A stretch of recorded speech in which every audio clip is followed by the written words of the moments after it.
Hello and welcome to Lifetime Uncorked, the show where we break down your favorite made-for-TV movies one bottle at a time.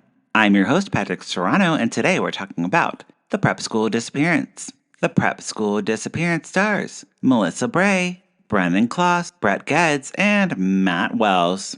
The movie kicks off with an abandoned house where Helen, armed with nothing but a flashlight and questionable judgment, manages to get pushed down the stairs and smashes a badly photoshopped picture. It's classic Lifetime. Cut to Elise, your typical lonely artsy teen who's tackling drama of a Shakespearean proportions. Her boyfriend cheated on her with her best friend. To top it off, they're playing Romeo and Juliet in the school play. How about that casting? Nothing says romantic tragedy like betrayal and a bad high school theater production. Meanwhile, we have Donovan, the school principal, who's got more secrets than a priest in a confessional. He's worried about Elise's dark artwork because clearly the loss of her mother means you can't paint flowers anymore. Elise escapes to her Aunt Lily, who's swirling down vodka bottles like it's a frat party. Seriously, Aunt Lily almost pours wine for herself while Elise is napping on the couch, but then thinks better of it and decides to chug a whole bottle of vodka. Elise goes MIA, leaving behind a note on her dad's typewriter. They find surveillance footage and a prescription for codeine because who doesn't need to pop some pills during a teen crisis? Not Aunt Lily, who's apparently in AA. Her sponsor Brian comes by to take away her chip and help her solve the mystery.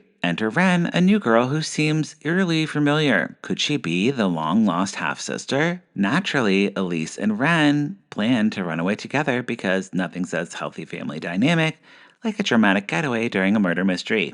Things escalate quickly when Ren gets all Dexter on us. She poisons Donovan with a paralyzing drug and attempts to drown him in a bathtub, all while casually practicing Shakespeare lines with Joey, who's just trying to get through his lines without dying. Kaylee, the best friend turned victim, also gets a dose of Ren's murderous intentions. In a final showdown at a creepy mill, Ren reveals their tangled family tree while brandishing a 2x4. If theater class teaches you nothing, dramatic monologuing isn't complete without a prop. Lily and Elise manage to escape, but not before learning that family reunions can be deadly. In the end, Elise decides to channel her trauma into her art instead of forgiving her dad. Good for her. And that is Prep School Disappearance. In Prep School Disappearance, we had a bunch of teens running around. I did like that Elise decided not to forgive her father in the end. It wasn't just your typical happy ending, but oh my gosh, the soundtrack put me to sleep. It was like white noise lulling me to sleep. Oh boy, I've never fallen asleep in a Lifetime movie so hard as have I had in this one. The movie had one kill, Brian. Why would you kill Brian? There was no need. So rude. And I would put a cork in it for that alone. That's it for this week. Let me know what you think about the movie in the comment section below and follow the show at Lifetime Uncorked. You can also follow me at Patrick Miguel. Lifetime Uncorked is a podcast with hundreds of episodes recapping Lifetime movies. Listen wherever you get your podcasts and visit lifetimeuncorked.com for full reviews. If you feel like it, please leave me a tip on Ko-fi. Buy me a glass of wine and I'll keep watching Lifetime. That's it for this week. We'll talk to you soon. Bye!